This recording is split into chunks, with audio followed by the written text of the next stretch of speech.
Welcome back to Joy of the Hang, where we celebrate the power of connection, the moments that shape us, the people who lift us, and the stories that remind us that leadership isn't just about what we do, it's about how we show up. Today, I'm joined by someone who embodies that truth beautifully, Beth Lawlor, President of U.S. Bank Private Wealth Management. Beth oversees national teams of advisors and specialists across the country, guiding one of the largest wealth management organizations in the United States. But what sets her apart is her heart.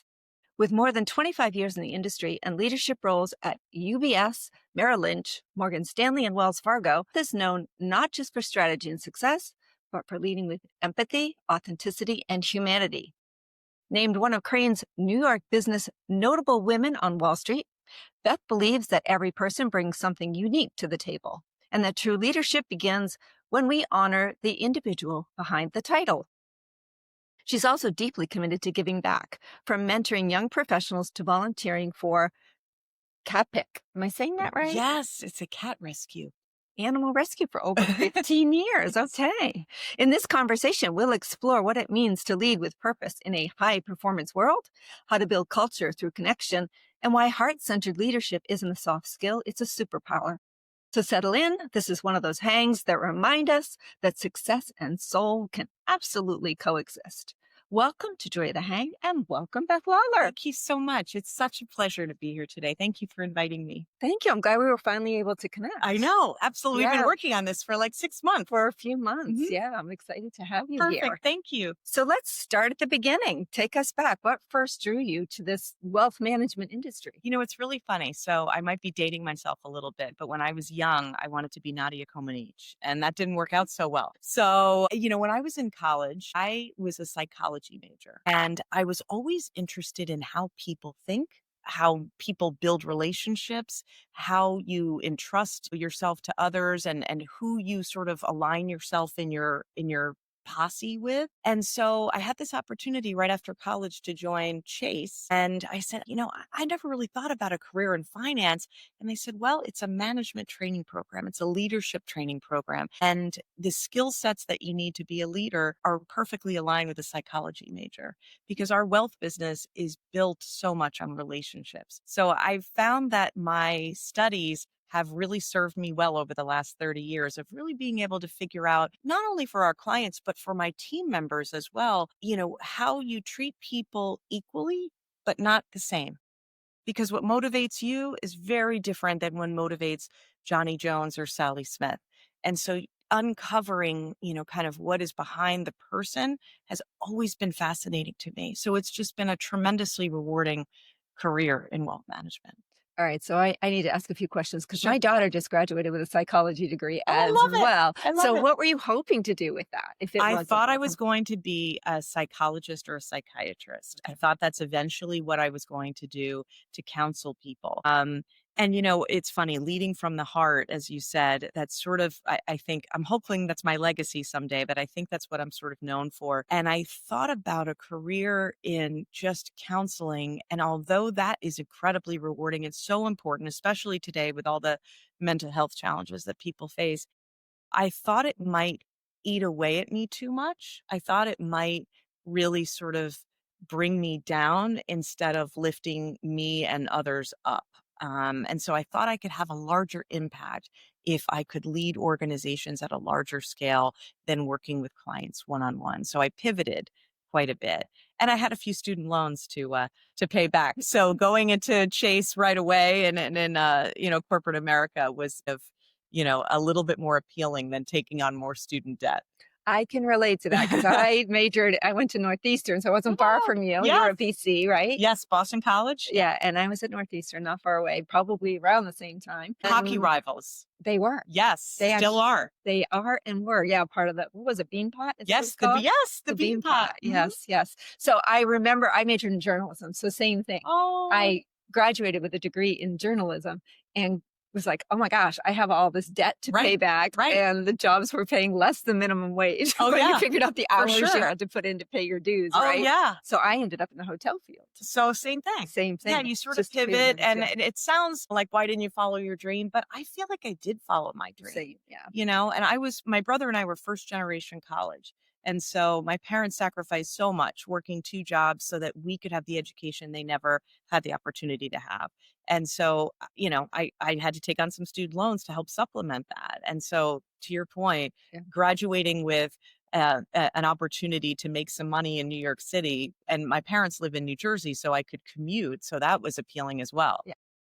Yeah. But you can do so much with a psychology degree. My son actually graduated from BC with a psychology degree, and he works in sports management. So Yeah. it's Very doable. transferable. Yeah, for Yeah, yeah. sure, for Well, sure. two things have come up so far that I have to bring up with our listeners.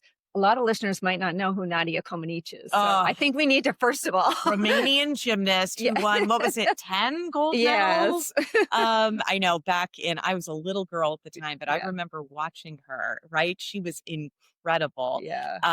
Yeah. And I was never a gymnast. I was a basketball player in high school. So that whole flexibility and balance beam thing never really did it for me, but I wanted to be on the podium with the gold medal. And so Didn't this we is my all? podium.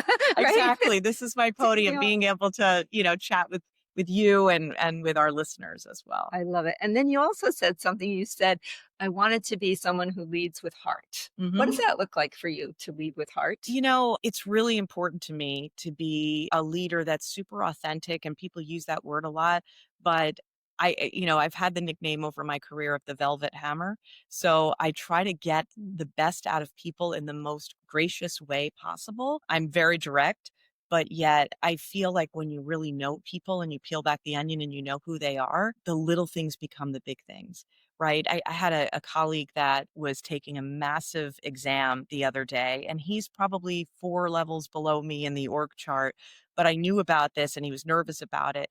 And I went on to Uber Eats and had his favorite burritos sent to him ahead of time because I wanted to make sure he knew he was loved and honored and you got this. And I think people remember that. They remember when you show up to a wake or a funeral for their family members. They remember when you send the note. In the beginning of the summer, I sent all of my direct reports beach balls and monogrammed beach towels and saying, don't forget to spend tons of time with your family this summer. And so I think that has afforded me the opportunity to create a followership because people know I'm genuine. I'm not a pushover, but I do care about people. And so my employee retention has been really, really good over the years because people liked, I think, to work for a leader that they believe in, that actually cares about them, their family. When someone's going off to college for the first time, they tell me stories, I start crying with them, Yeah. and I think that's okay. I don't think you have to be a leader that is so sort of stoic or cold because it's not somebody that I can even relate to. I think leading from the heart matters. So is that how you would describe being a velvet hammer? That was your term. Does that mean you let people go softly, or what does that? It I'm means trying that to. you push them to be the best version of themselves in a way that's more gentle.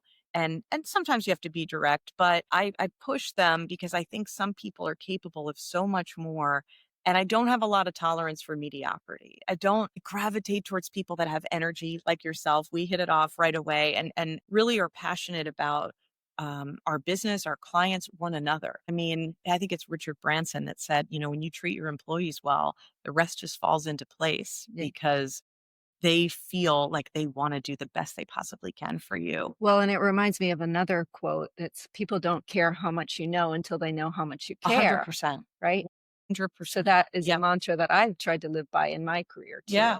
Yeah, you want to show people that they're valuable to you and Right. they will show up for you in a bigger way. And I've had people Yeah. say to me, I'm so sorry I disappointed you. I'm like, no, it's not about disappointing me, Right. but how can we do something differently next time so that you don't disappoint yourself?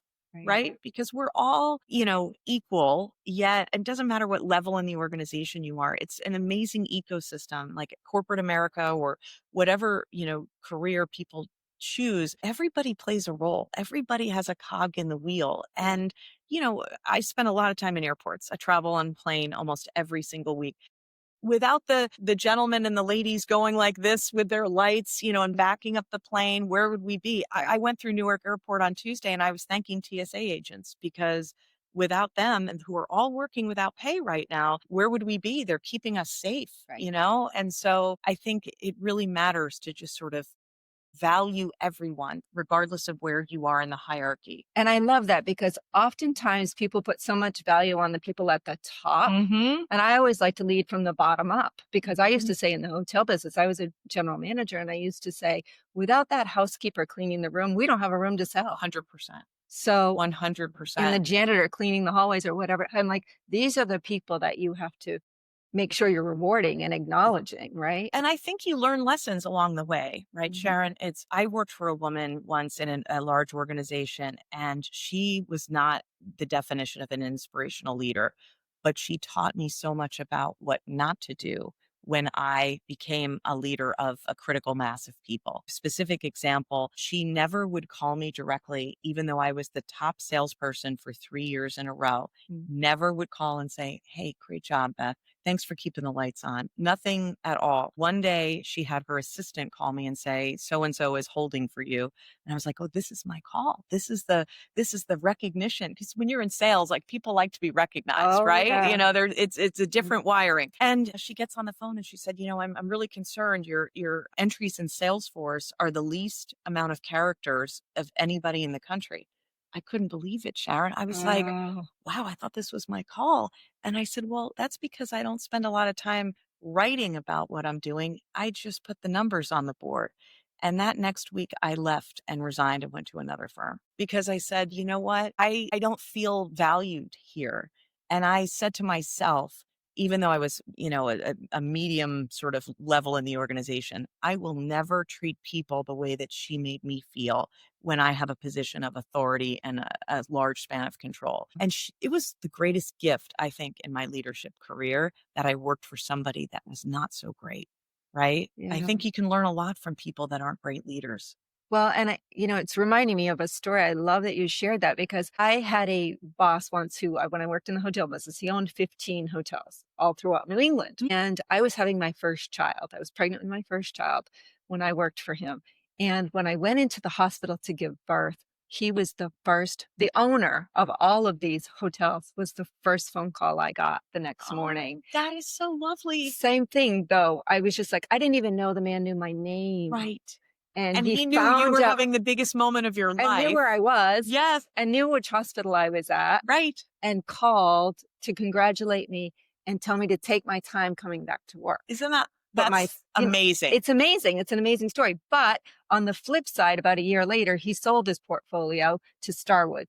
Now, Starwood was a big REIT company, and their philosophy changed from people to profits. So, not that we weren't Mhm. profitable before, but their whole Their vision is very different. oh, it Yes. changed. And so I rose through the ranks as a salesperson.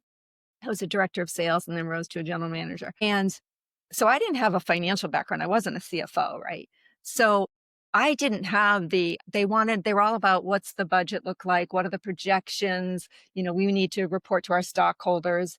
And I went, I want to keep my guests happy. I want to make sure I have relationships with my clients and my 100%. guests. Like, I'm really not that concerned with, obviously I understood the budgets and the P&Ls and all that stuff. Obviously I understood that. But I was more concerned with making my guests happy than I was making corporate happy. Right. you And know? and they don't realize that when you make the The guests guests happy, happy, right. corporate will be happy. Exactly. Because people have choices out there. And that's how we kind of run our businesses. You have choices in wealth management. And so Yeah. people like to do business with people they like. Yeah. Right? People they like, especially Mhm. in the intimate setting of a wealth business where you are part of that family when someone passes away, when someone has a baby, when your generational wealth transfer, like, you are in their homes, you're in their living room, and you don't want to work with the jerk. You want to work with somebody you really respect and like. Well, and finances is such a sensitive subject, Mhm. right? I mean, Especially in this country, the yeah. discussion around finances, it's almost taboo. People have a Mhm. really tough time talking to their elderly parents about finances and kind of, trying to plan for them for the future. And also their children don't like to disclose. I know my parents are 92 and 91. They've been married 69 years. If you can believe that. Not in great health now. My mom has dementia, sadly. My dad is blind. But I remember my father kept from us all of his finances and didn't want us to know. We didn't have a lot, but he didn't want us to know. And when my parents' health started deteriorating, I said to my brother, we need to figure out how to get dad to sort of open the kimono, if you will. And what we did was I tapped into my psychology degree. I said, Dad, if something were to happen to you, you see what's going on with mom, we want to make sure she's protected, that she is taken care of. We need to see kind of what you've allocated, what you have, what Brian and I may need to subsidize. And so that mom, no matter when you go to heaven, mom is safe and happy and well loved. And that is what did it. Yeah. So when I always suggest to people, when you have elderly parents that don't want to talk about money, you figure out what might resonate with them and then say, it's for your good. I'm not caring about my inheritance, right? And especially not coming from a family with tremendous wealth, but how do we plan for the future? And people are living so long these days, right? So talking about finances really matters because we've got a plan for Right. sure. Right. Now, you've grown dramatically and fairly quickly. So you started with Chase in their management program. What was your role there to start with? I was a trainee for 2 years, and then, I was in public relations, and then I was Okay. in the mortgage business, and so then I became much more of a finance slant towards the relationship management, if you will, and so I've had the privilege of working at really good firms, Merrill Lynch, Morgan Stanley, and so I'm just blessed, like, this is the role of my career where I am now because it's the largest span of control. I always say U.S. Bank is a company with a soul. And it really is because it's a Midwestern bank that has now expanded across the entire country's footprint, but hasn't left that Midwestern value, right? Of just being really good to people. Sometimes it Yeah. frustrates me being a New Jersey, New Yorker. I'm like, come on, just put the frog on the table. What's the problem? And I'll say Right. to folks, what do you think of this idea? They'll say, oh, okay, that's interesting. I'm like, is it interesting or does it stink? Just tell me the truth. Yeah. But US Bank is just such an amazing culture that people don't ever want to hurt someone's feelings. So we're changing that a little bit, not about hurting feelings, but more about being direct and realizing that together, if we're direct, we can get to point A to point B faster, And so we're trying to just sort of morph that a little bit, not losing the goodness of the culture, but being a little bit more growth oriented, if that makes sense. Yeah. Do you find it's hard to compete with the JP Morgans and the UBSs of the world? Yeah, I would say that from a technology perspective, I mean, JP Morgan Chase is always, drawer. Ours is very, very good. But what we may have a little bit less of in terms of digital enhancements, we're working on and getting there. But we've got the soul that, and especially in our business, that overcomes a lot of the competitive advantages others may have. So to know us is to love us. And it's interesting. When I first came to the bank 5.5 years ago, we didn't have a whole lot of presence on the East Coast. And so now we've got, locations, 6 locations in Florida, Atlanta, Georgia. We just planted the flag in Atlanta, Charlotte, all kinds of New York City, tri-state area, folks that really just didn't know about us. And when they know us, they love us. So we're Yeah. expanding more and more and more. And so we just opened a big office less than a year ago here in Sarasota. And we're growing exponentially. So it's been an exciting time to be here. First of all, as far as like shifting from psychology to finance, was it difficult to learn they're very different, Very right? different. So And yeah, numbers kind of give me the hives a little bit, which I probably shouldn't say on a podcast. But fortunately, I've got really smart people that are behind me. You know what it is? It's sort of like I had to go back and take the finance class. I had to go back and take Excel, spreadsheets and what have you. It's sort of like penicillin. You don't want to take it. And I don't love numbers. And that's my least favorite part of the job. But in order to be able to run the business, you have to understand a P&L. You have to understand the numbers. I did what I needed to do to be able to have enough knowledge to be successful. And fortunately, I've supported with tremendously talented, well-educated, credentialized, great people that if I really need to get into an algorithm or I really need to get into something very deep, they will guide me. I'll say, tell me what I need to know. Take a look at this and tell me what I need to know to make the decision. So that's been fortunate. But I had to step out of my comfort zone and learn more finance. And I have the Series 24, I have the Series 7. So I had to get all the FINRA licenses that you need to do this role. And as such, you learn along the way because it's a crash course in figuring out how things work in the securities business, in the finance business. And so I'm proud of that because it was really like nails on a chalkboard for me. The good outweighs the bad in the finance business. yeah, For but sure. you said something really important there is that you said that you surrounded yourself with a team of people that supported you in the areas where you felt like you lacked, Right. right? 100%. And so I think that's so important that people hear that. Like you're not expected to know everything. Right. You just have to surround yourself and put your pride aside 100%. and surround yourself with people that know more than you do. And when you're creating a team, you need to think about what kind of instrumentalist do you want in the orchestra, right? If everybody's super, Wharton School of Business, MBA, finance driven, but they don't have the EQ, and I'm not saying everyone that has an MBA from Wharton doesn't have an EQ, but I'm just saying like you need an eclectic group to really make beautiful music together. So what I may be Great lacking with analogy. the really deep Yeah. financial knowledge, I make up for in the EQ. And I'll be coaching my team of, you may want to have said that differently next time. And here's what may have made more of an impact if we frame it like this. And they'll be teaching me, hey, this trend in this return on equity is challenging. We should look at that. And I'll look and say, yeah, you're right. How do we, Mm, make a different impact there? So I think if you're, one of your guests that are thinking about creating a team of whatever you're doing, whether it's nonprofit, for profit, in your family, think about someone or skill sets that marry well together but aren't all the same.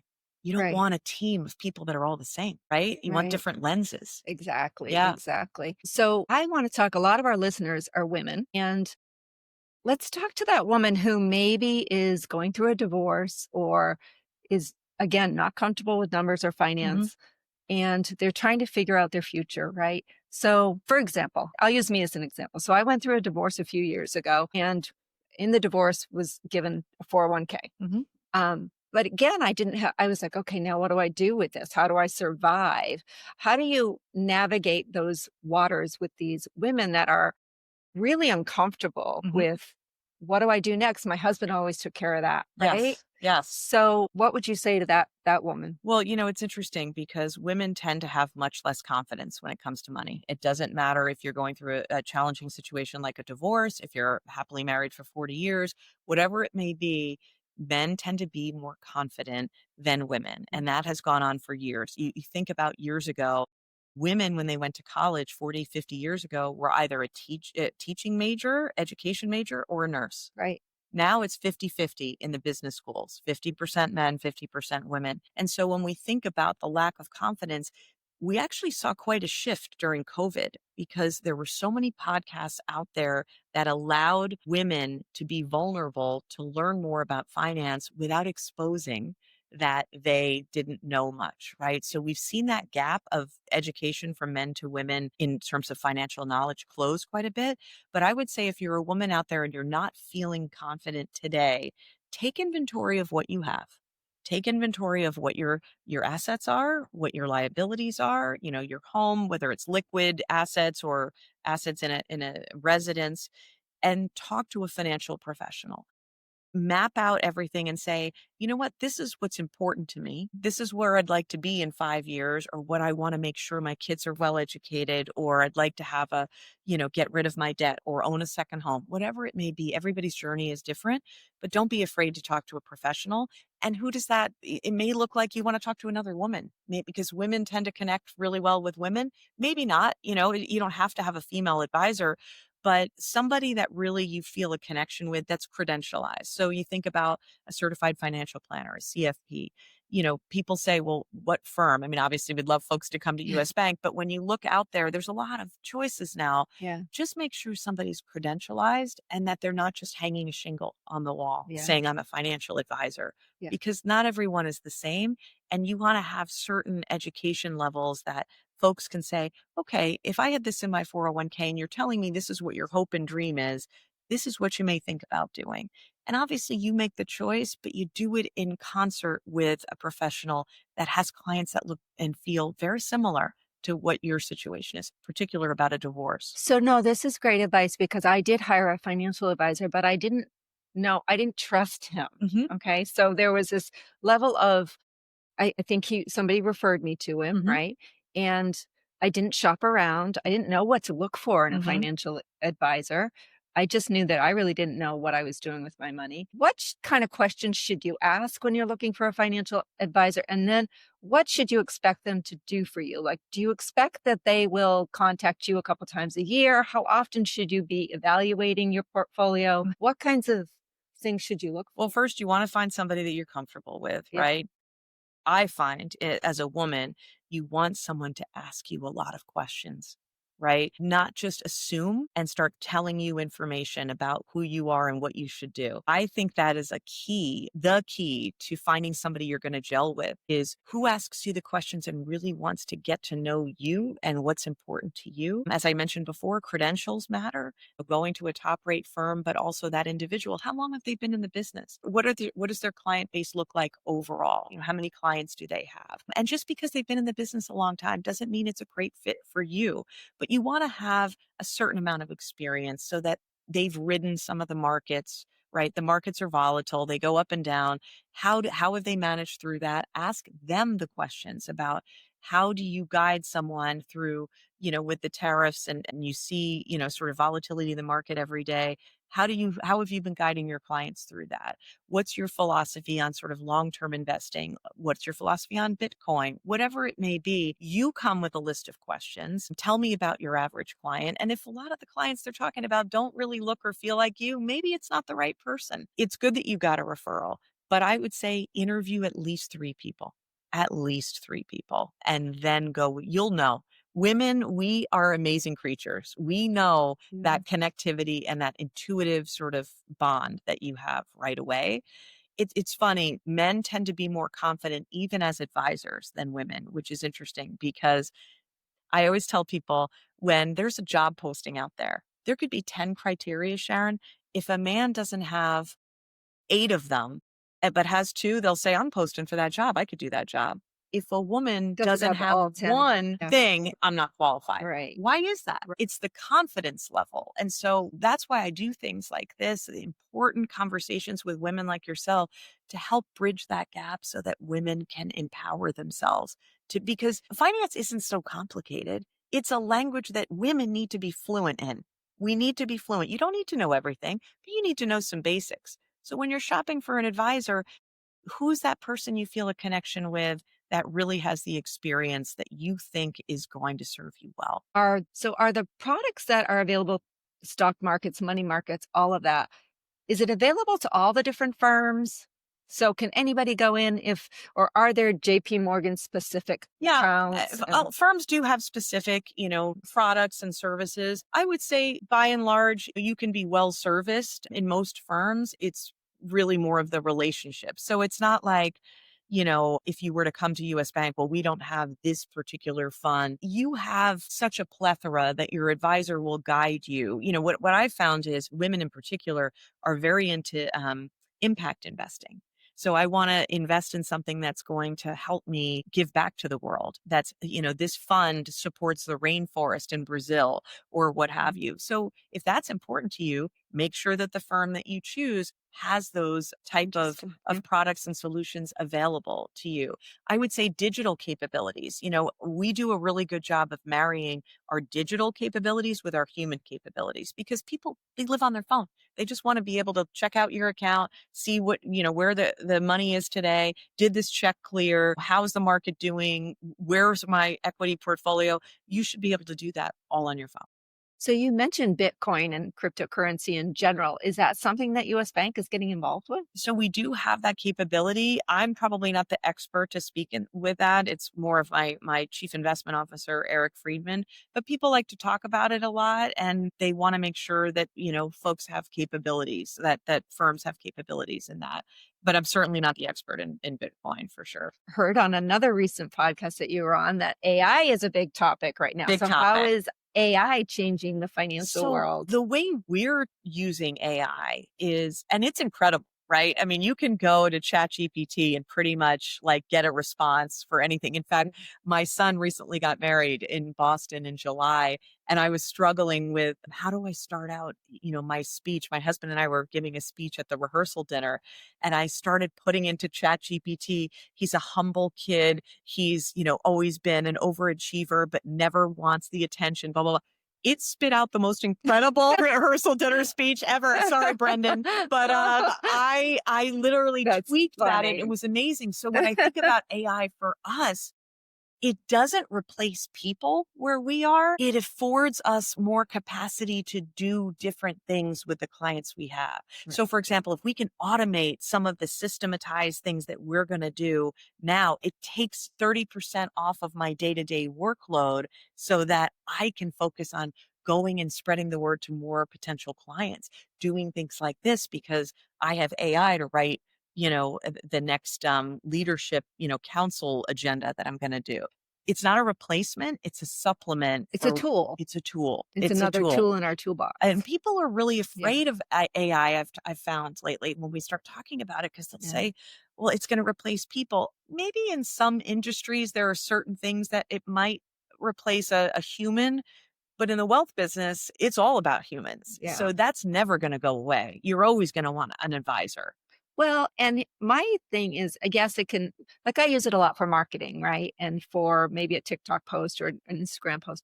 So, but I still have to put the information in, right? Mhm. You still have to say, this is, it 100%. requires a human to say, this is the feel I want, like you did with your son, so they can't You just. can't, no, because then we'd be a bunch of robots, right? And Yeah. that wouldn't serve anybody well. Like the best thing about this planet is the people that are on it and the relationships that we build over time. Like Right. you and I hit it off right away. We didn't know each other a year ago. Right. And so to be able to have these opportunities, it doesn't come through a system. It doesn't come through AI. It comes through human connection. Oh, yeah. I'm all about connection. I love it. I love it. I'm I all love about it. All right. So, who were some key mentors in your journey and what impact have they had on your leadership style? So, my most favorite professional mentor was a man who's named David Canigan at Morgan Stanley. He pushed me to be better than I ever thought possible. He gave me a seat at the table that was typically filled with middle-aged white guys. Nothing wrong with middle-aged white guys. I'm married to one for 30 years, Kevin Lawlor, shout out. But he recognized that I was passionate and that I had creative ideas and that I cared deeply. And he said, I'm going to bring you to this meeting. I'm going to put you in front of so-and-so. Like you need a Yeah. Sherpa in your career, in your life. He was my Sherpa. Mhm. He was my guy that brought me into the room to be able to be my best self. And folks were exposed to me that then they'd start asking questions, right? But if you never get a seat at the table, if you never get brought into the room, that's why I say to women, don't always think it's going to be a woman, although I really believe in lifting each other up as women for sure, and not being so judgy as sometimes we can be. Sometimes men are the best Sherpas because they have a seat that we want that seat. And so David Canigan from Morgan Stanley is a huge friend of mine. And in fact, for this role 5.5 years ago, they asked for a reference and I used him as my reference. And I was like, Dave, please don't be so direct as you normally. He's like, I told them, if you're looking for super fancy, elegance, like that's not what you're going to get. You're going to get a grinder. You're going to get somebody who's in the foxhole with their team, who cares deeply. I'm like, okay, I guess that's okay. Hopefully they want that. It was so funny, but we're still great friends to this day. And it was because of him. I attribute my leadership journey and trajectory to him for sure. I love that. What advice would you give women rising through the ranks in financial services? I would say do a great job at the job you're in. Even if you don't love the job you're in, people notice folks that work incredibly hard, that care deeply, that give back to the greater good. Don't be so self-centered. You want to do well yourself, but being a great team member really matters. And that sounds cliche, but folks remember who sends that email to say, you know what? I'm going to copy your boss on this because you did a tremendous job in helping me. Giving other folks credit, not me, but we. There's no I in team, as they say. Do a great job in the job that you're in. Network. Really don't ask for people to go to lunch with you. I get that asked all the time, and not that I don't love to eat lunch, but I do. But I don't have the time. I don't have the bandwidth, but I always have 15 minutes. So I always suggest to people, send an email, reach out, send a text, whatever it may be, and say, can I have 15 minutes on your calendar for coffee or tea or whatever, just to kind of pick your brain on something? I always say yes to that because everybody can figure out 15 minutes. So I network like with that. people that you want to, learn more from, that might be outside of your current ecosystem, and spread the good word about who you are. I like that. That's great. So, looking ahead, what kind of legacy do you hope to leave behind? I hope people will say that they are a better team member, a better leader, a better person, having known me and having worked for me than before they worked for me. I hope so. I work for that every single day, that when they think of Beth Lawlor, they will think, wow, she made a difference in my career and in my life. I love that. So, shifting gears, going to your personal side, you've stayed deeply involved with Boston College. Love my school, my Eagles. Terrible football season, as we talked about, Sharon. No, But, just before we recorded the podcast, Beth was telling me she's supposed to go to Boston to support her BC Eagles. Apparently, they have a really bad record right now. Terrible. We lost to Notre Dame last week, which my brother went to Notre Dame, so it's a big family rivalry. We had a good time tailgating. That was the plus. We had a great time tailgating. All right. So, well, BC, Beth will not probably be there this weekend when you play, but no. You know, go Eagles. Go Eagles. Go Yes. Eagles. We're still rooting for you. And you also are involved with, how do you say that? See, CAPIC. CAPIC Cats. Just like it looks. CAPIC Animal Rescue, Yeah. which is a cat animal rescue. Yes. And you met my beautiful cat. Oh my gosh. this morning. I'm looking at him over there right now. He's so gorgeous. And he's a rescue also. He is a rescue. So tell me what draws you to these communities. You know what? I love animals. I always have loved animals. Animals don't ask you for anything. They just want to be loved. Yeah. Right? Yeah. And when you find people that are animal lovers, you and I were talking about this, and you rescue an animal, it's because you want to give back and make their life better. They don't want it. I can't, get anything from my cat other than love. It's not like my cat Peanut or Winnie are going to promote me.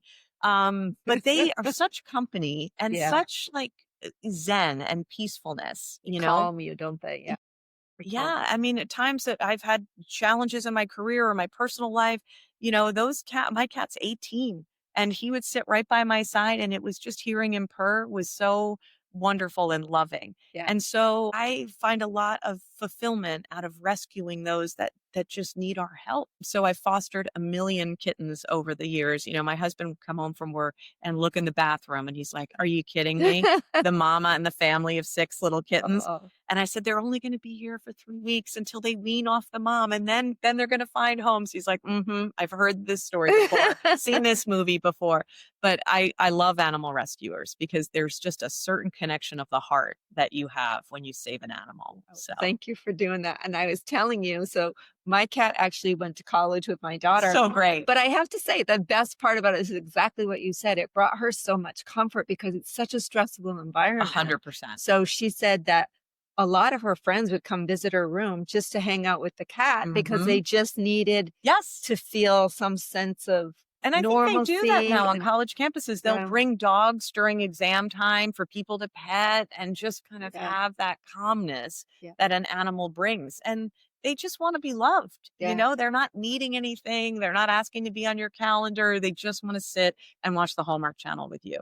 Yeah. Well, sometimes cats have a mind of their own. I don't know about your cat. Well, Peanut's so old, he just wants to hang out. He just wants to hang out. Yeah, that's so funny. Cats disappear. I had a different cat before him, and I never saw him. Oh, is that right? Yeah. This one is a lover. He likes to be right by our side or in our bed. And yeah. Does your cat sleep with you? On my feet. Yeah, my husband loves that. Both of them, or just? Well, Winnie. I have a cat, Peanut, who's 18. My kids were allergic to nuts. So Santa Claus brought Peanut 18 years ago because it's the only nut they'll ever be able to have. And we have Winnie, who's 13, and his name is Winston Churchill, but we call him Winnie. I love anything British.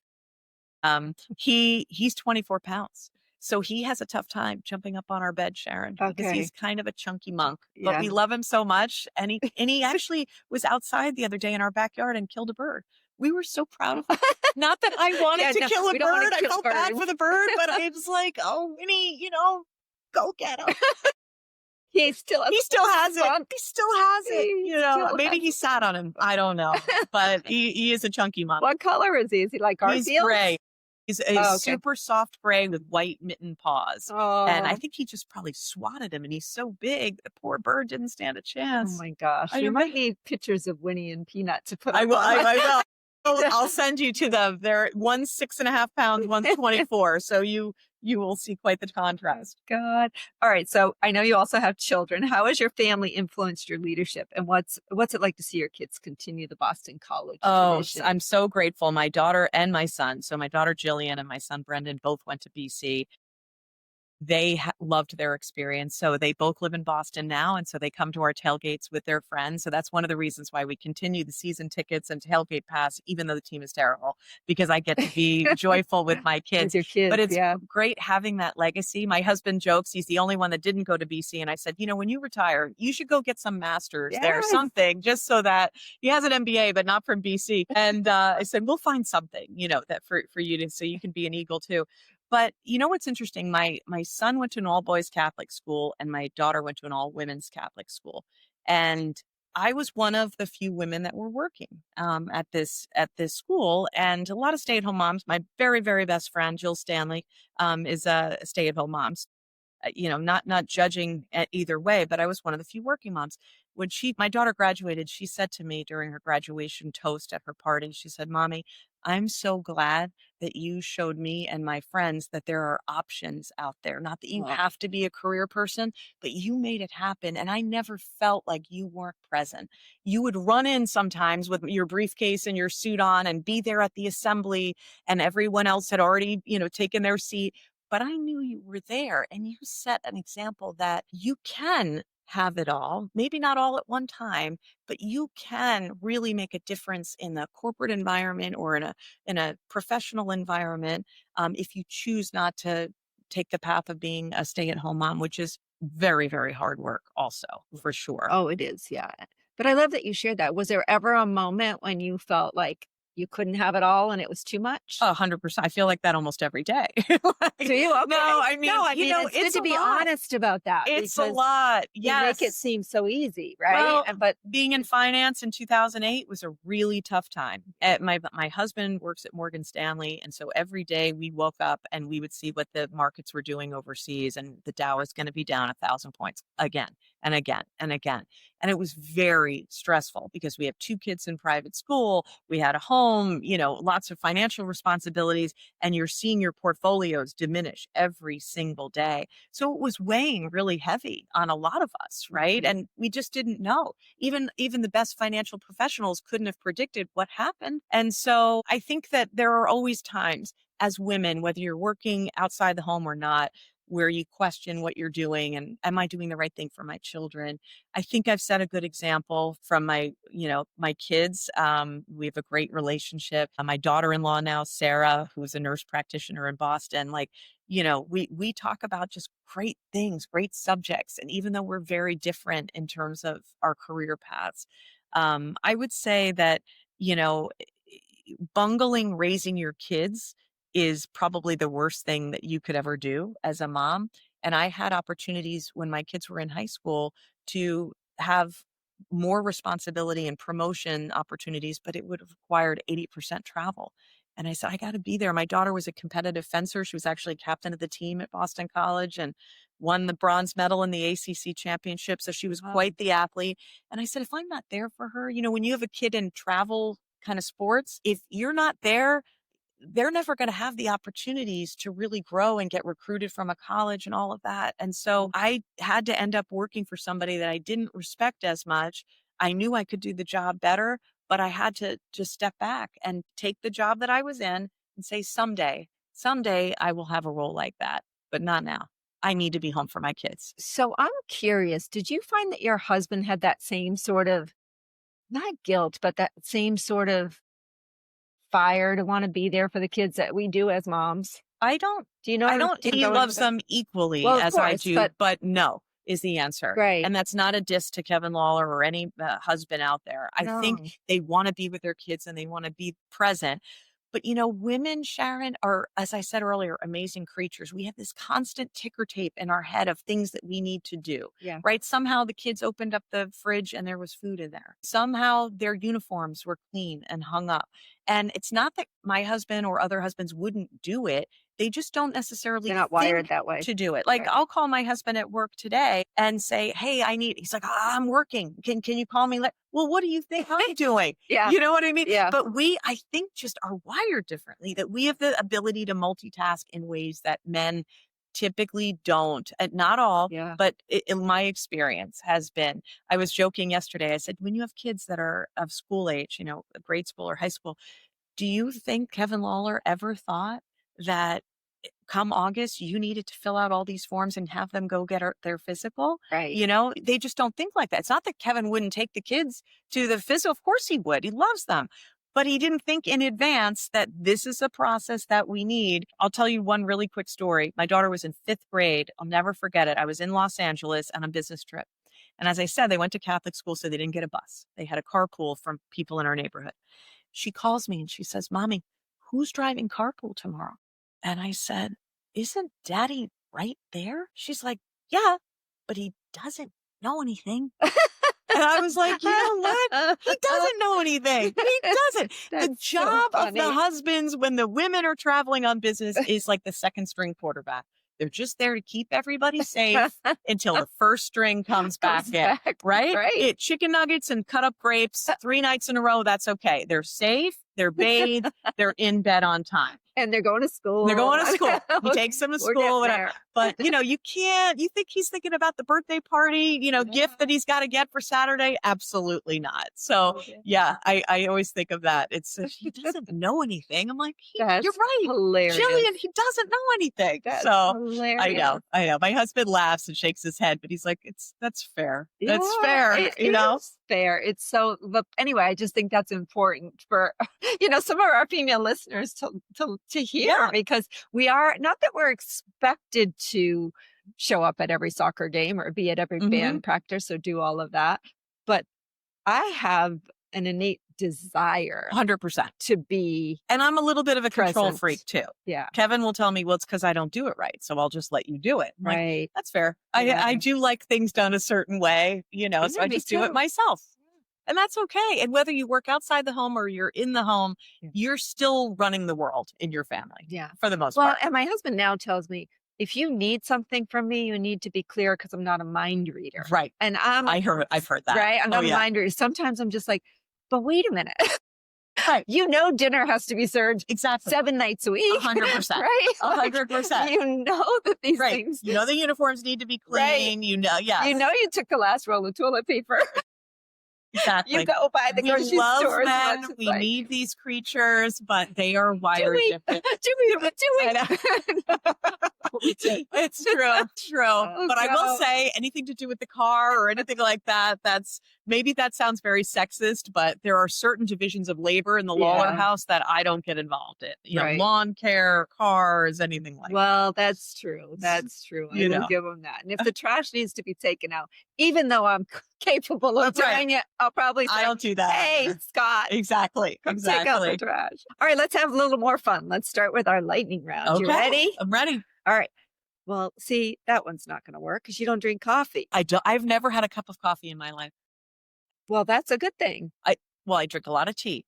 But people find that very fascinating. They're like, how do you have this energy without coffee? I went to college in London, my junior year in college. And back then we didn't have Starbucks everywhere. So I wish we still didn't. I would start drinking tea, Sorry, and I just was hooked, and I didn't want to ever change. So I just only drink English breakfast tea. So when you get up in the morning, what's your routine? What's your morning routine? English breakfast tea, 100%. And I will tell you, let me give you a great thing about my husband. He always gets to work earlier than me. He's like a 6 a.m. kind of guy in the office every day. If I'm home and not traveling, he will bring tea to my side of the bed in a Yeti mug, so that when I wake up, whatever time that will be, usually like 6:45, 7 to start my day, I take off the top and I start drinking my tea and I watch a little bit of the news and then I start my day.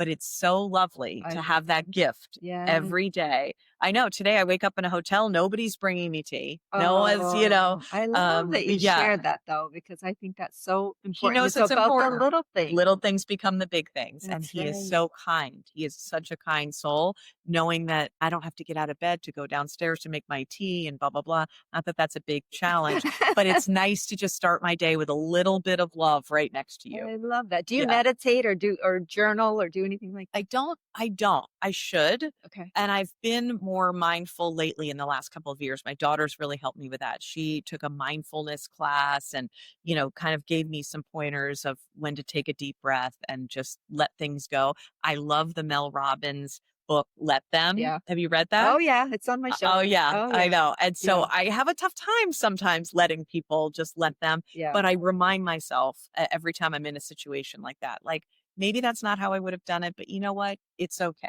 Right. You know, my husband's packing the tailgate. Maybe that isn't exactly what I would have put in the car, but you know what? He's packing the tailgate and I don't Right. need to because I'm down here in Sarasota. So Right. let him, you know? Yeah. Yeah, it's Good. great. That's awesome. Okay, so favorite book or podcast you'd recommend? You kind of just did. Let Them by Mel I Robbins. do love Mel Robbins' podcast, and Yes, I'm I do now too. a fan of yours Well, as I well. love Mel too. I love Mel Of too. course. So, I love the book Make Your Bed, which sounds crazy. It's oh my gosh, Admiral I know who it is. Yeah. yeah, What is his name? Admiral And I know where you're going with this. Oh my gosh. Anyway, just look it up, Look ladies. it up. Make Your Bed. But And tell the story. it's so simple. It's advice about start your day with accomplishing one thing, and that leads to so much. Get up, and for those who, you know, get up, take a shower, don't leave the house without making your bed. Make that bed so that when you come home, it's finished, it's nice, it's inviting to get into, but it talks about the little things along the way that you can accomplish without, you know, making something so monumental. So starting out with making your bed. He was in the military for many years. And in the military, you have to make your bed. But he was just kind of giving us, right, the advice of, you know, can see his speech on YouTube, and I wish I could remember his name too, because it's very powerful. And it is. It's all about fantastic. Doing the one thing and then the next right thing and then the next right thing. Yeah. It's a series of things. And some days you accomplish more than others, right? yeah. And kind of know your body cycles too, right? I know around 3 o'clock in the afternoon, I sort of hit a wall. I either need more tea or a Snickers bar Or a 20-minute nap. Yes, Now is where I am I'm a big at. napper, not at Yeah. work. Don't worry, but I Yeah. do love a good power nap. But if you know you're super productive in the morning, put the frog on the table. I say, try the hardest thing that you have to do that day first, if that's Yeah. how you're wired, right? So I learned this. I was a realtor for a little while, and I had the best broker. I forget what they call her. Anyway, broker. And she would say, eat the frog first. And I was like, what does that mean? She goes, whatever is the hardest thing that you have to do it first and get it off. Because otherwise you're doing these little things, but it's always in your mind. I've got to call that guy. I've got to tell him the bad news. I've got to call, you know, and say we can't make it to the wedding or whatever it is. Just get it out of the way. And then you can free yourself from your head to do other things. So hard to do. One thing that people would be surprised to learn about you. Do you have a hidden talent? I love to sing. I love karaoke. I love to sing. What's your go-to song? Highway to Hell, AC/DC. Oh, yeah. I'm a big AC/DC fan. I know. want to hear you sing it right now. I have a karaoke machine. I'm bringing it out. Highway to Hell. Love AC/DC. I know people are surprised by that. I do like country music too. Yeah, usually the surprising thing if people ever ask me that is that I've never had coffee because they can't even imagine. No, but Highway to Hell is like, that's a badass. That's my go-to. I like that. I'm sort of badass sometimes. When I'm in my car, the windows are down and I am cranking, it's AC/DC for sure. Okay, I'm liking that. I told you, Brian Johnson lives nearby. I love We're that. Gonna have to make I would love to go over and say hello. We're going to have to make that happen. Okay. Two things, best investment and worst investment. Best investment was in my children. Sacrificing along the way to send them to a great private school. Not that everyone has to go to private school, but we found the vision and the philosophy of this school in Summit, New Jersey, Oak Knoll School of the Holy Child, where they educate the whole child and not just their brain. and they talk about giving back to the greater good and shining your light on the world. And I think that was one of the reasons why they wanted to go to my alma mater, Boston College. It's a Jesuit school, and it's all about shining your talents on the world. So the best investment has been my kids.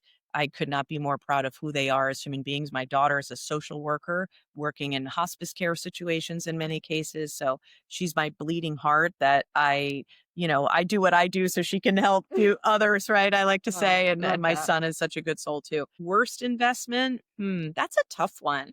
I don't really, a few cars along the way. But I can feel that right now. right, right. A few The cars. cars are I don't big. want to put any sort of brand under the bus, but yeah, no, fortunately nothing major in the All worst right. investment Well, that's side, good. If you could hang with anyone dead or alive, dead or alive. who would it be and why? Okay, so I had this conversation with my CEO, Gunjan Kedia, who's tremendously talented and amazing. And I asked her that question, and she said, like Gandhi and, or the Jesus Pope. Christ. Yeah. Exactly. Yeah. And I was like, Rafa Nadal and Matthew McConaughey. She looked at me like I had 5 heads. Like, is this who I have running our private wealth business? I love Rafa Nadal. I'm fascinated by his tennis career. I followed him so much. I went to the French Open 3 times. I love, love, love him. And Matthew McConaughey, I just think he's a cool dude. I mean, he's just would be fun to hang with, He He's would. handsome guy and Uh-huh. fun, but I'm really into Formula One now. So a lot of women aren't into Formula One. I am really into Formula One racing. So my favorite team is McLaren, British team, and I would love to talk to Lando Norris, their lead driver. Hopefully that will happen someday. I have a feeling if anybody can make that happen, you I'm can. going to try, Sharon. I I'm have going a to try. I'm going to be feeling. at the Grand Prix in Miami in May. So I'm hoping I can get into the paddock and tell him. He'll be like, who's this crazy lady stalker? Oh, it'll You be a might lot of know a fun. few people that can make that happen. Oh, that So would be great. before I close, is there anything else you'd like to share with our listeners? Just that women are so special. And I feel like the more we can lift one another up, the better off we're all going to be. Like rising tide, all boats rise. And oftentimes women, I think, are quick to judge other women, and imagine a world in which we helped one another more and more. Don't be so quick to know what's going on in somebody's head or heart, and give people grace, give people the benefit of the doubt, because they could be dealing with something you know nothing about. And I often find men support each other more than women sometimes support each other.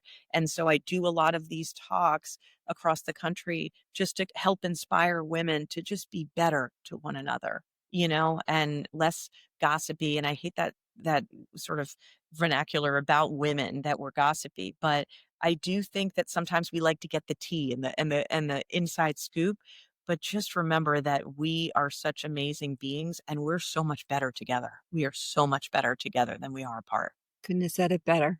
That's great. So what a powerful hang we've had today with Beth Lawlor, a leader who reminds us that true success isn't about status or titles, it's about heart.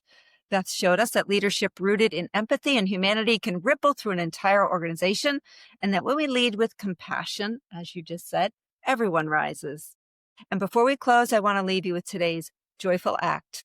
Reach out to someone you admire, a mentor, a colleague, or even a friend, and tell them how their leadership has inspired you. Those words might mean more than you know. If this episode lifted you, let that ripple continue. Follow Joy of the Hang on Apple Podcasts, Spotify, YouTube, or wherever you listen, and share it with a friend who could use a little reminder that joy and leadership can go hand in hand, because joy grows when we share it, and the hang is always better together. I'm Sharon Stevenson, and this has been Joy of the Hang. Till next time.